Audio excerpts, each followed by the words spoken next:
Hürmetli vatandaşım, nöbetçilikçimize başlayımız. Vaziyette ciddi özgürlük bulup biz devamlı şundak dep kelivatımız. Ameliyat şu degenimizi ispatlavatıdı. Mesela alaylık 10. ayının 27. gün Amerika Koşmuş Ştatlarının deniz armiyası qoğluğucu parxot evetip Xitay qurup algan yasap algan Aralla ve Xadataşla atrapıda 12 deniz mili atrapıda çarlaş elip var. Shuningdek o'zgargan vaziyatdan bir dalil sifatida shuni ko'rsatishga bo'ladiki, Amerika Qo'shma Shtatlarining davlat ishlar kotibi John Kerry apandi O'rta Osiyoni ziyorat qildi. 5 davlatni ziyorat qildi. Biz bu to'g'rida keyin to'xtalamiz. Uning avvalida bundan avval Yaponiyaning vaziri Shinzo Abe O'rta Osiyoni ziyorat qildi.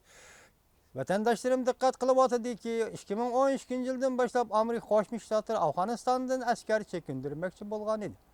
Biroq bu yil Prezident Obama'nın qarori bo'yicha 2016 yilning oxirgi bog'icha Afg'onistondagi harbiy qo'shinlarni hozircha qisqartirishga yo'tkamaslik to'g'risida qaror chiqadi. Dal shundaq payti Janubiy dengizdagi bu jiddiylik butun dunyoning diqqat e'tiborini qo'zg'ayapti.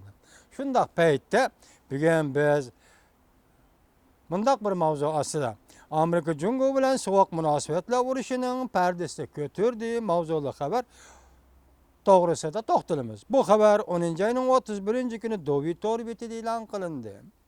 Bu xabar aslida Singapurda nashr qilingan Shahar gazetida e'lon qilingan. Xabar mundaq boshlandi. Amerika Janubiy dengizda ig'vogarchilik qilyapti deydi Aptor, yozayotgan Aptor. Jungo izchil eg'ir besiq bo'lyapti. Bu qoltisi jumlalarga vatandoshim siz o'ylab ko'ring. Janubiy dengizda burun Xitoy hech qachon orol Xadatash yasamagan edi.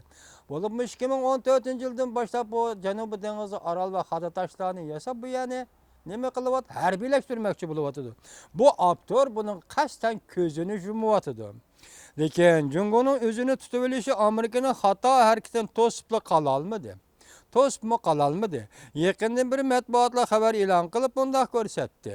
Amerika shaxmatni xato o'ynab Jungo bilan sovuq munosabatlar urishning bir pardasini ochdi deydi. Amerika meni o'ylashimcha hech qachon shaxmatni xato o'ynagan emas.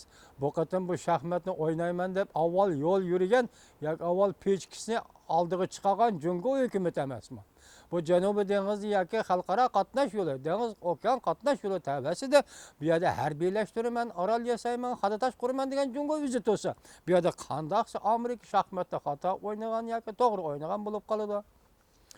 Agar Angliyaning sobiq vaziri Churchill 1946-yil 3-oyda temir parda to'g'risida nutq so'zlab, Amerika bilan sobiq Sovetlar o'rtasida sovuq munosabatlar urushining pardasi ko'tarilganda belki bir qancha yildan keyin tarixshunoslar 2015-yili 10 ayning 27 kuni Amerika bilan Jungo o'rtasida sovuq munosabatlar urushining pardasi ko'tarilganligini xotirlashi mumkin.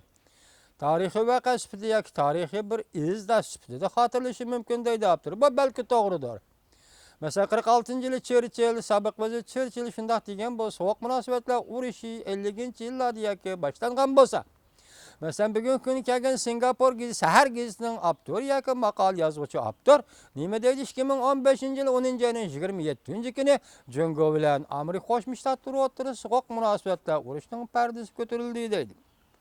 Avvalgi bishorat xarakterli xabarlar o'tirg'i chiqqandan keyin bu ishlar deydi. Beshburjaklik bino 10 ayning 27 kuni Laosin belgilik qo'g'lig'uchi harbiy paraxodni Janubiy dengizda 12 dengiz mili atrofida Xitoy yasab olgan orollarni chorlashni, ya'ni erkin qatnashni, qo'g'dashni ma'qul ko'rdi.